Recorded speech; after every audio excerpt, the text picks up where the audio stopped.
Indonesia का एक छोटा सा गांव। यहाँ एक ऐसा शख्स रहता था जिसे लोग रूहानी बाबा समझते थे। लेकिन रात के अंधेरे में वो औरतों को जिंदा दफन करता था और फिर उनका गला घोंट कर उनकी लाश से उनका थूक पीता था। ये कहानी है अहमद सरादी की, एक ऐसा सीरियल किलर जिसने 11 साल तक लोगों को बेवकूफ़ बनाया और 42 औरतों को कत्ल कर दिया। 1980s में इंडोनेशिया के मेडन इलाके में अहमद सरादी नाम का एक आदमी रहता था। दिन में वो एक कैटल फार्मर था, लेकिन रात में वो एक डोकन था।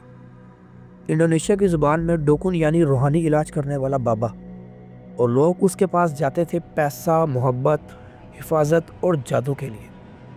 इंडोनेशिया के रूरल इलाकों में लोग आज भी डोकन पर यकीन रखते हैं, लेकिन प्रॉब्लम ये है कि कोई चेक नहीं करता कि असल में उनके पास कोई ताकत भी है या नहीं। और इसी सिस्टम का फ़ायदा उठाया अहमद ने। बचपन में अहमद का नाम नसीब था। एक दफ़ा वो कुएं में गिर गया, लेकिन ज़िंदा बच गया। और यहाँ से उसकी माँ ने कहा, ये बच्चा किस्मत वाला है। लेकिन शायद ये किस्मत उसके विक्टिम्स के लिए नहीं थी। जवानी में वो चोरी करता था और जेल भी गया था, लेकिन जेल से निकलकर उसने अपना नाम बदल लिया और नाम रखा अहमद सरादी। उसने सोचा नया नाम और नई ज़िंदगी, मगर अंदर का अंधेरा अभी वहीं था। एक रात उसने दावा किया कि उसके मरे हुए बाप ने उसे ख्वाब में कहा है कि अगर तुम असल ताकत हासिल करना चाहते हो तो 70 मुर्दा औरतों का थूक पीना होगा।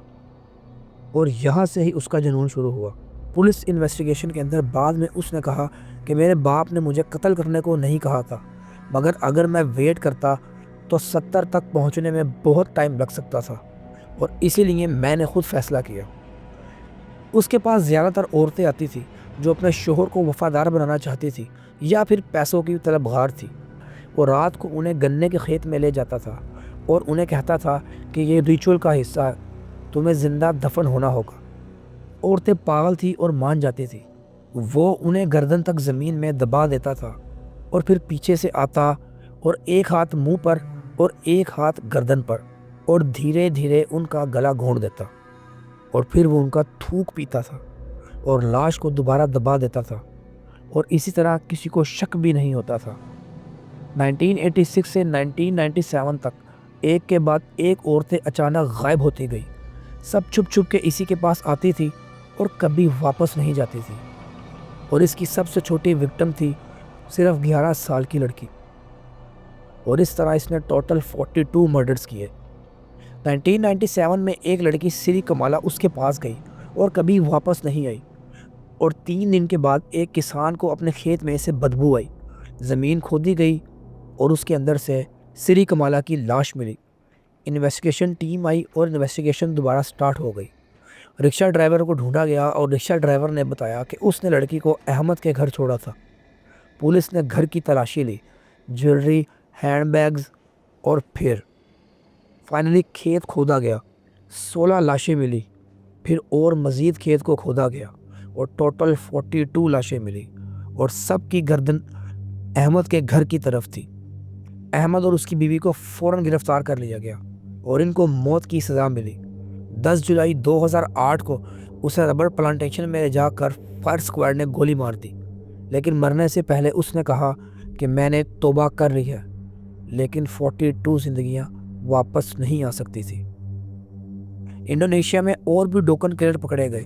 लोग अब भी इन पर यकीन रखते हैं। प्रॉब्लम सिर्फ एक इंसान नहीं, बल्कि अंधा यकीन है, जो कि ख़ास तौर पर औरतें इन डोकन्स पर करती हैं। आज तक नहीं पता चल सका कि आखिर औरतें ऐसा करती क्यों हैं। हमारे माशरे के अंदर भी आप देखें तो ज़्यादातर बाबों के पास औरतें ही जाती हैं। अहमद सरादी अपने 70 के टारगेट को पूरा नहीं कर सका, मगर 42 कत्ल ही उसे इंडोनेशिया का सबसे ख़तरनाक सीरियल किलर बना गए। और शायद सबसे ख़तरनाक बात यह है कि लोग उस पर आखिरी दिन तक यकीन करते रहे। वेल दोस्तों, आप लोगों का अहमद सरादी के इस केस के बारे में क्या ख्याल है? कमेंट सेक्शन में मुझे अपनी राय का इज़हार ज़रूर कीजिएगा। और इस वीडियो को देखने के बाद हमें ये सबक मिलता है कि कभी भी अंधा यकीन किसी पर नहीं करना चाहिए।